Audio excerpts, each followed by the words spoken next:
laces and a perfect bow. Juan missed her too, but he didn't want to cry with his son that morning. "You have everything you want?" he asked. "We're not going to come back for anything. I'm warning you." He hadn't driven so far in a long time. Rosario always insisted that he drive at least once a week, just so he didn't get out of practice. The car was too small for Juan, like almost everything. Pants were too short, shirts too tight, chairs uncomfortable.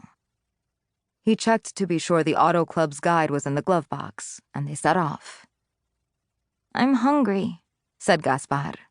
"Me too, but we're going to stop for breakfast at this great place I know. In a while, okay?" "If I don't eat, I'll throw up." "And my head hurts when I don't eat. Be strong. It's just a little while. Don't look out the window or you'll get even dizzier." He himself felt worse than he wanted to admit. His fingers were tingling, and he recognized the erratic palpitations of arrhythmia in his chest. He adjusted his sunglasses and asked Gaspar to tell him the story he'd read the night before. At 6 years old, the boy already knew how to read quite well. "I don't remember it." "Yes, you do. I'm in a bad mood too. Let's try to change it together. Or are we going to be all pissy for the whole trip?"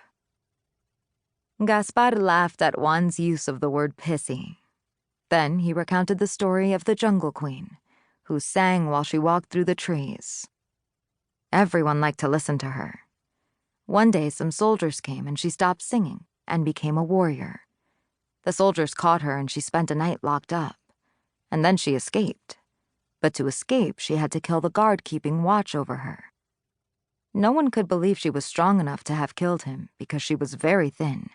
So she was accused of being a witch, and they burned her at the stake, tied her to a tree and set fire to it. But in the morning, instead of a body, they found a red flower.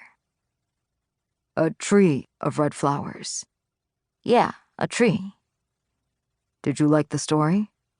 "I don't know. It scared me." "That tree is called a ceiba. There aren't many around here, but when I see one, I'll show you. There are a lot of them near your grandparents' house." In the rearview mirror, he saw Gaspar frown. "What do you mean there are a lot?" "That story is a legend. I've explained what a legend is." "So the girl isn't real?" "Her name is Anaí.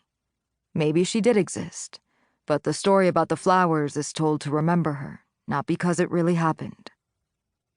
"So did it really happen or not?" "Both. Yes and no." He liked to see how Gaspar got serious and even angry, how he bit the side of his lip and opened and closed a hand. "Do they burn witches now, too?" "No, not anymore. But there aren't very many witches now." It was easy to get out of the city on a Sunday morning in January. Before he knew it, the tall buildings were behind them, and then so were the low houses and tin lean-tos of the shanty towns on the city's outskirts. And suddenly the trees of the countryside appeared. Gaspar was asleep by then, and Juan's arm burned in the sun just like any regular father's on a weekend of pools and picnics. But he wasn't a regular father, and people could tell just by looking into his eyes or by talking to him for a while. Somehow, they recognized the danger. He couldn't hide what he was. It wasn't possible to hide something like that. At least, not for long.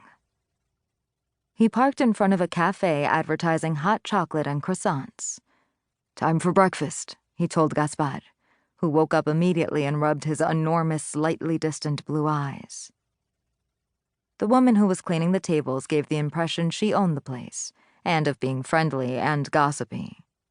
She shot them a curious look when they sat down far from the window and near the fridge. A boy with his little toy car and his father, who was 2 meters tall and had long blonde hair down to his shoulders. She wiped their table with a cloth and wrote their order on a notepad, as if the cafe were crowded with customers whose orders she had to keep straight. Gaspar wanted a hot chocolate and croissant.